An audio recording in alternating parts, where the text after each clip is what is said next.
Και ευχαριστώ πολύ την καθηγητριά σας, την κυρία Παρασκευή Φαναριώτη, που μου έδωσε αυτή την ευκαιρία να επικοινωνήσω σήμερα μαζί σας.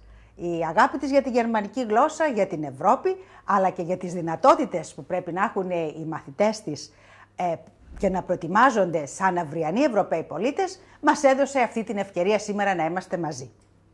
Εγώ είμαι Ευρωβουλευτής. Είμαι δηλαδή εκλεγμένη του ελληνικού λαού στο Ευρωπαϊκό Κοινοβούλιο. Στόχος της δουλειάς μας είναι, σε αυτή την Ευρώπη που χτίζεται, να εκφράσουμε τις επιδιώξεις, τις ανησυχίες, τις επιθυμίες των συμπολιτών μας, των Ελλήνων και των Ελληνίδων.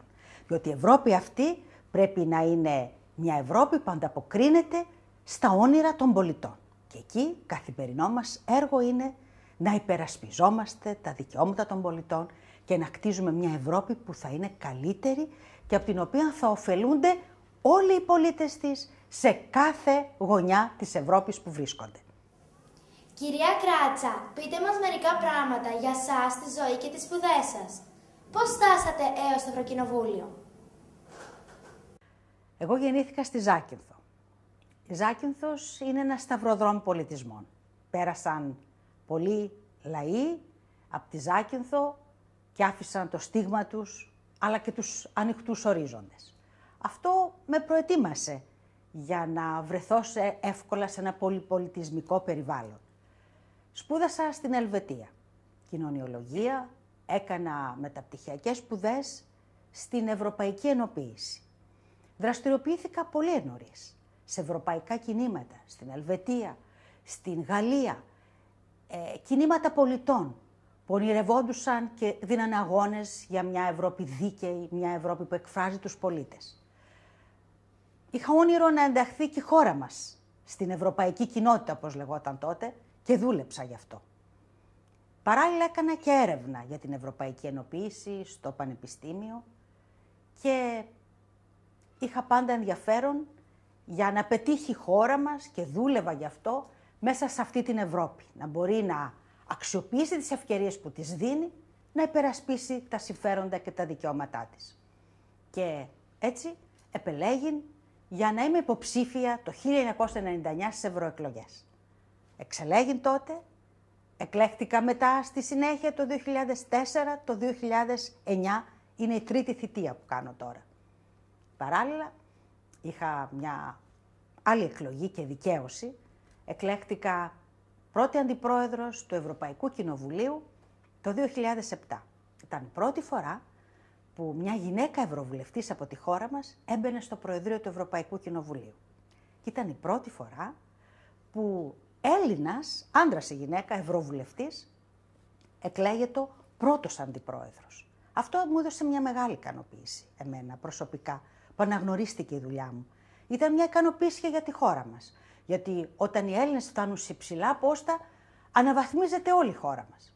Και είναι και ένα μάθημα, παιδιά, και για σας.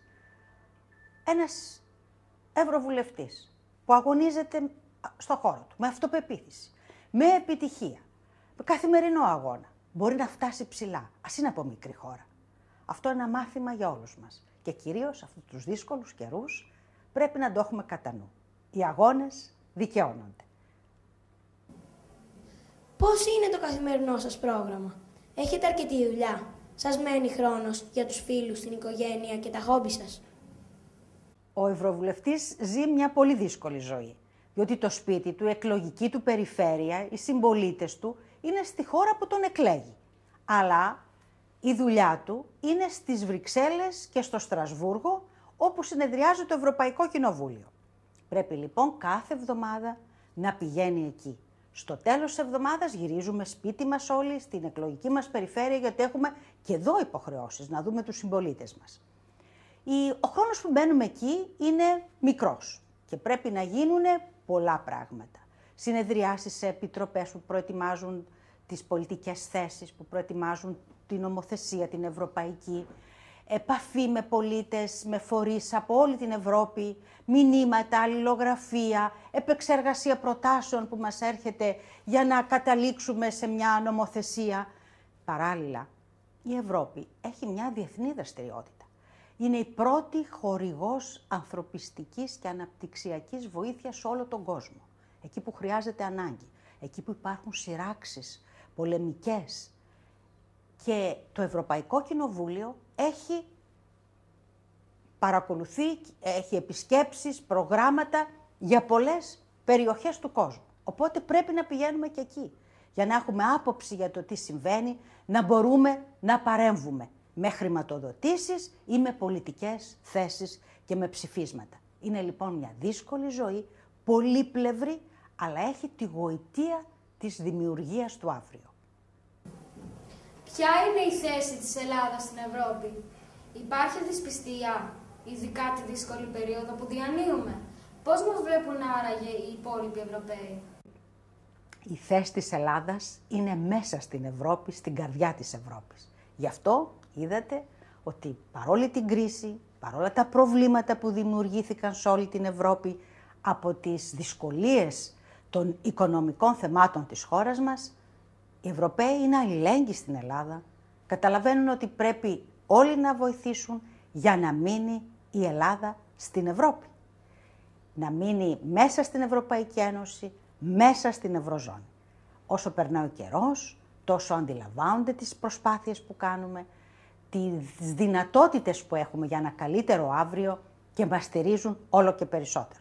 Δεν πρέπει να ξεχνάμε όμως ότι σε αυτόν τον κόσμο όλα κερδίζονται. Γι' αυτό αυτή τη βοήθεια, αυτή την αξιοπιστία πρέπει όλοι καθημερινά να την κερδίσουμε. Από την κυβέρνηση, από τους ευρωβουλευτές μας, από το Εθνικό μας Κοινοβούλιο, τη Βουλή και από την προετοιμασία ενός καλύτερου αύριο. Πώς θα φανταζόσασταν μια πιο πράσινη Ευρώπη ή μια πιο πράσινη Αθήνα? Αυτό είναι ένα όνειρο όλων σήμερα.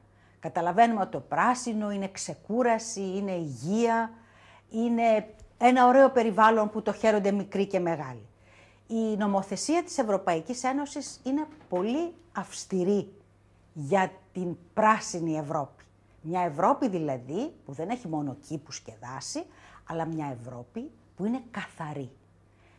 Έχει μια ενέργεια που δεν τη μολύνει και προσπαθεί να βρει τρόπους του να κινείται η οικονομία, να κινείται η παραγωγή, να παράγεται ενέργεια, να καταναλύσκεται ενέργεια χωρίς να μολύνει το περιβάλλον. Εκεί έχει μια αυστηρή νομοθεσία που πρέπει να την εφαρμόζουν όλα τα κράτη και δίνει και χρηματοδοτήσεις στις χώρες, στις επιχειρήσεις, ακόμη και στα σπίτια για να μπορούν να εξοικονομήσουν από την κατασκευή τους περισσότερη ενέργεια. Όλοι μαζί λοιπόν πρέπει να το καταλάβουμε και να αγωνιστούμε για να κάνουμε τον τόπο μας, τη χώρα μας, την Ευρώπη μια καθαρή και πράσινη ατμόσφαιρα. Θα βγει η Ελλάδα από την κρίση? Υπάρχουν ελπίδες? Και ελπίδες υπάρχουν και δυνατότητες υπάρχουν.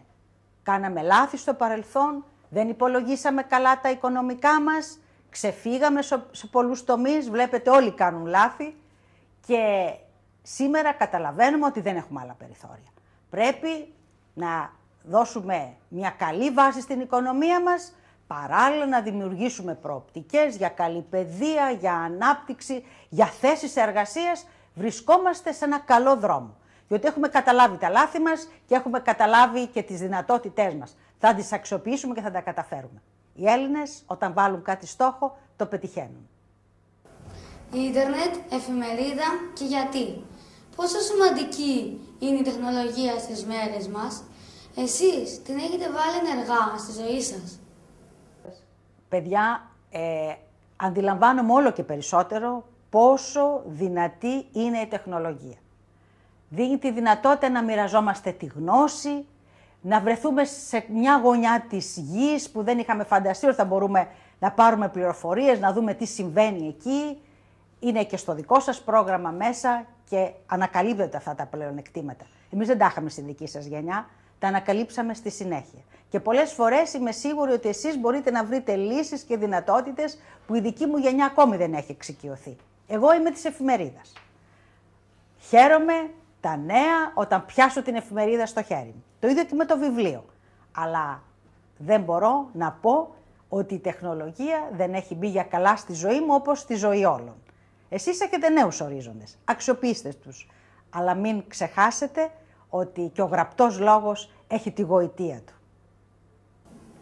Ποια είναι η γνώμη σας για τις ξένες γλώσσες? Είναι σημαντικό οι Ευρωπαίοι πολίτες να γνωρίζουν πολλές ξένες γλώσσες και γιατί? Είναι πολύ σημαντικό για όλους τους πολίτες του κόσμου, κυρίως για μας τους Ευρωπαίους, διότι η Ευρώπη είναι χτισμένη στην πολυγλωσσία, στις πολλές γλώσσες δηλαδή. Δεν υπάρχει μια επίσημη ευρωπαϊκή γλώσσα. Στο Ευρωπαϊκό Κοινοβούλιο ο καθένας μιλάει τη γλώσσα του και συνεννοούμεθα μεταξύ μας ή με τη μετάφραση των κειμένων ή με ακουστικά για τη διερμηνία. Αλλά όταν κανείς θέλει να ταξιδέψει, να εργαστεί σε μια χώρα που μας δίνει αυτή τη δυνατότητα εύκολα σήμερα η Ευρώπη, είναι πολύ σημαντικό να ξέρει τη γλώσσα του τόπου που θα πάει. Και γι' αυτό εσείς έχετε την τύχη να μαθαίνετε τα γερμανικά, μια γλώσσα πολύ σημαντική για την Ευρώπη, αλλά και όσες περισσότερες μάθετε, τόσο το καλύτερο. Κυρία Κράτσα, σας αρέσει το γερμανικό φαγητό? Τι τρώτε συνήθως όταν πάτε στη Γερμανία? Πιστεύετε ότι η κουλτούρα του φαγητού δημιουργεί σχέσεις μεταξύ των λαών της Ευρώπης? Από το γερμανικό φαγητό γνωρίζω καλά τις πατάτες, τα λευκά λουκάνικα. Ξέρετε, όπως σας είπα, εγώ έζησα αρκετά χρόνια στην Ελβετία και εκεί είναι συναφής η κουζίνα η ελβετική με την γερμανική και έχω μια εξοικείωση. Είναι πολύ σημαντικό το φαγητό για να φέρει κοντά τους λαούς, διότι το φαγητό εκφράζει πολλά πράγματα. Το κλίμα, την κουλτούρα, την αισθητική και μέσα από το φαγητό γνωρίζουμε τους άλλους πολιτισμούς. Είναι πολύ σημαντικό να γνωρίσετε κι εσείς όχι μόνο τη γερμανική κουζίνα, αλλά και τις άλλες κουζίνες των ευρωπαϊκών χωρών. Τι σημαίνει για σας ελληνική και τη γερμανική νοοτροπία? Υπάρχουν διαφορές ή ομοιότητες? Η Ευρώπη έχει την τύχη να έχει πλούσιους πολιτισμούς. Οι λαοί να μην είναι ίδιοι. Έχουν κοινές αξίες, κοινές βάσεις στη δημοκρατία, τα ανθρώπινα δικαιώματα, την αγάπη για τον πολιτισμό, αλλά δεν είναι ίδιοι. Και αυτό είναι ένας πλούτος για την Ευρώπη. Οι Γερμανοί έχουν κάποια χαρακτηριστικά, εσείς τα ξέρετε γιατί σπουδάζετε και τη γλώσσα και την ιστορία της Γερμανίας, και οι Έλληνες κάποια άλλα. Αλλά εμείς που χτίζουμε την Ευρώπη όλοι μαζί, πρέπει να καταλάβουμε ότι όλοι έχουμε ένα κοινό συμφέρον, να έχει ο κόσμος ειρήνη, να έχει ο κόσμος ευημερία, να μπορούν όλοι να έχουν μια αξιοπρεπή ζωή, όλοι να σπουδάσουν, όλοι να ονειρευτούν ένα καλό μέλλον. Και έτσι, όσο συνειδητοποιούμε αυτό τον κοινό στόχο που έχουμε οι Έλληνες και οι Γερμανοί και οι άλλοι λαοί της Ευρώπης, τόσο περισσότερο ανακαλύπτουμε οι μεν τα καλά των δε και τόσο περισσότερο προσπαθούμε να βάλουμε τα καλά μας μαζί και να καταλάβουμε ότι αυτά που μας ενώνουν είναι πολύ περισσότερα από αυτά που μας χωρίζουν. Μπορεί να ζήσει εύκολα ένας Γερμανός στην Ελλάδα και ένας Έλληνας στη Γερμανία? Πόσο μπορεί μια ξένη χώρα να παίξει το ρόλο μιας νέας πατρίδας? Από ό,τι φαίνεται τα καταφέρουμε μια χαρά. Οι Έλληνες βρισκόμαστε σε όλο τον κόσμο. Παντού υπάρχουν ελληνικές κοινότητες, δραστήριες, ζωντανές, με επιχειρηματίες, επιστήμονες. Βλέπουμε πόσο καλά είναι ενταγμένες ελληνικές οικογένειες στη Γερμανία, που μετανάστευσαν μετά τον πόλεμο, γυρίζουν πίσω, άλλοι ξαναπηγαίνουν πάλι στη Γερμανία και βλέπουμε ότι και οι Γερμανοί που έρχονται στην Ελλάδα είναι πάρα πολύ ευχαριστημένοι. Είτε για τις διακοπές τους, είτε για να εργαστούν, βλέπουν στην Ελλάδα ένα παράδεισο. Ποιες είναι οι υποχρεώσεις αλλά και τα δικαιώματά μας ως Ευρωπαίοι πολίτες? Η Ευρώπη μας δίνει πολλά δικαιώματα σήμερα. Βλέπουμε ότι δεν υπάρχουν σύνορα. Κυκλοφορούν ελεύθερα οι Ευρωπαίοι πολίτες. Ένας Έλληνας μαθητής μπορεί να ονειρευτεί ότι θα πάει να σπουδάσει στη Γερμανία, στην Ισπανία, στη Γαλλία, σαν να σπουδάζει στη χώρα του. Έχει τα ίδια δικαιώματα από το εκπαιδευτικό σύστημα μιας άλλης χώρας, με αυτά που έχει και ο ντόπιος φοιτητής.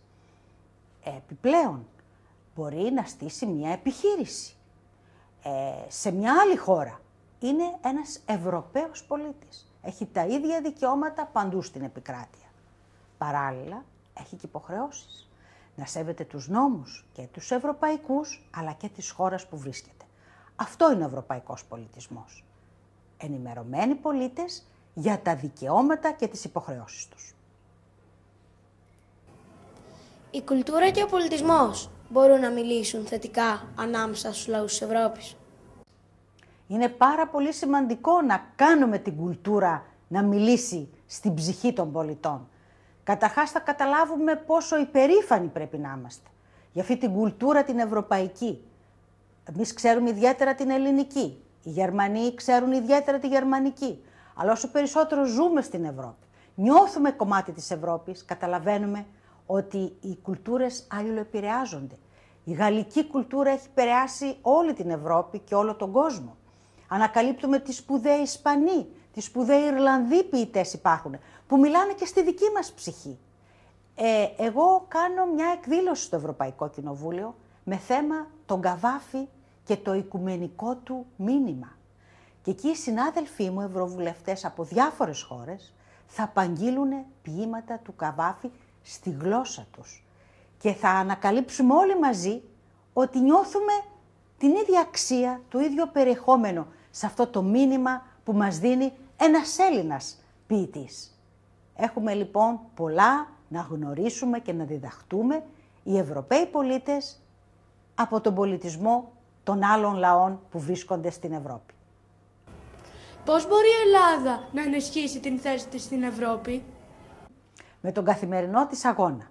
Με το να αποδείξει ότι οι Έλληνες έχουν δυνατότητες, οι Έλληνες πιστεύουν στο μέλλον τους, οι Έλληνες στρώνονται κάτω στη δουλειά, αναγνωρίζουν τα λάθη τους, τις αδυναμίες τους, κοιτάνε μπροστά, αξιοποιούν όλο το δημιουργικό τους ταλέντο, όλες τις δυνατότητες που έχει η χώρα μας από τον τουρισμό, την αυτιλία, την αγροτική παραγωγή, όσο προχωρείτε στις τάξεις και μαθαίνετε και ιστορία και γεωγραφία, τόσο θα καταλαβαίνετε τις δυνατότητες που έχει η χώρα μας και αυτά είναι στα χέρια σας. Να γίνετε άξιοι πολίτες, να τα αξιοποιήσετε. Πολλοί λένε πως τα παιδιά είναι το μέλλον του κόσμου. Πώς πιστεύετε εσείς ότι μπορούν να αλλάξουν τον κόσμο? Παιδιά, είσαστε το μέλλον του κόσμου. Εμείς το πιστεύουμε. Γι' αυτό προσπαθούμε, έχουμε υποχρέωση να το κάνουμε, να σας αφήσουμε έναν κόσμο καλύτερο. Ειρηνικό, δίκαιο, καθαρή ατμόσφαιρα, να προστατεύσουμε το περιβάλλον, γιατί είναι το μεγάλο μας αγαθό και ξέρω ότι το καταλαβαίνετε αυτό εσείς και προσπαθείτε κι εσείς γι' αυτό. Πρέπει όλοι μαζί να συνειδητοποιήσουμε ότι έχουμε υποχρέωση απέναντί σας, όπως κι εσείς έχετε υποχρέωση να εργαστείτε για να αφήσετε τον κόσμο που θα σας παραδώσουμε ακόμη καλύτερο στις επόμενες γενιές. Ποια είναι η Ελλάδα του σήμερα? Μια τουριστική χώρα με ήλιο και θάλασσα? Τι άλλο μπορεί να προσφέρει? Η Ελλάδα είναι τουριστική χώρα, έχει ήλιο, θάλασσα, τόσοι τουρίστες έρχονται στη χώρα μας γι' αυτό. Οι Γερμανοί το εκτιμούν πάρα πολύ, έχει και πολιτισμό και αυτό εκτιμούν ιδιαίτερα οι Γερμανοί. Μνημεία, αρχαιολογικούς χώρους, σύγχρονους καλλιτέχνες. Η Ελλάδα έχει πάρα πολλά. Δεν είναι μόνο η φύση, έχει προεκιστεί και από την ιστορία και πρέπει αυτά όλα να τα αξιοποιήσουμε χωρίς να τα καταστρέψουμε, να δώσουμε την ευκαιρία στους τουρίστες να τα γνωρίσουν και όσο πιο πολύ τα διατηρούμε κι εμείς καθαρά, αξιοπρεπή, τόσο πολύ δείχνουμε τον καλό μας σε αυτό, τόσο περισσότεροι τουρίστες έρχονται, Γερμανοί και από άλλες χώρες. Ευχαριστούμε πολύ. Θα τα πούμε στο Ευρωκοινοβούλιο. Αντίο. Danke. Auf Wiedersehen. Παιδιά, χάρηκα πάρα πολύ σήμερα που είχαμε αυτή την ευκαιρία της επικοινωνίας, έστω αν δεν είμαστε κοντά. Ελπίζω να μας δοθεί ευκαιρία να τα πούμε και από κοντά. Θέλω να ευχαριστήσω την καθηγήτριά σας, την κυρία Φαναριώτη, που με μεγάλη πίστη στην Ευρώπη, στην αξία της γερμανικής γλώσσας, προετοίμασε αυτό το πρόγραμμα και μας έδωσε την ευκαιρία να επικοινωνήσουμε σήμερα. Θα χαρώ πολύ να με επισκεφτείτε και στην Αθήνα και στο Ευρωπαϊκό Κοινοβούλιο όταν μεγαλώσετε λίγο, γιατί πρέπει να είσαστε 15 ετών για να μας επισκεφτείτε στο Ευρωπαϊκό Κοινοβούλιο, να δείτε από κοντά πώς οι εκλεγμένοι των λαών συνεργάζονται για να δημιουργήσουν έναν καλύτερο κόσμο για όλους τους λαούς της Ευρώπης. Πιστεύω ότι αυτά που είπαμε σήμερα είναι μια καλή ευκαιρία να σκεφτείτε περισσότερα, να διαβάσετε, να αναζητήσετε στο ίντερνετ στοιχεία για την Ευρώπη, στοιχεία για τη Γερμανία, για το πώς συνεργάζονται οι χώρες. Είμαι σίγουρη ότι η καθηγήτριά σας θα έχει πολλά να σας πει και πολλά ακόμη να κάνετε μαζί.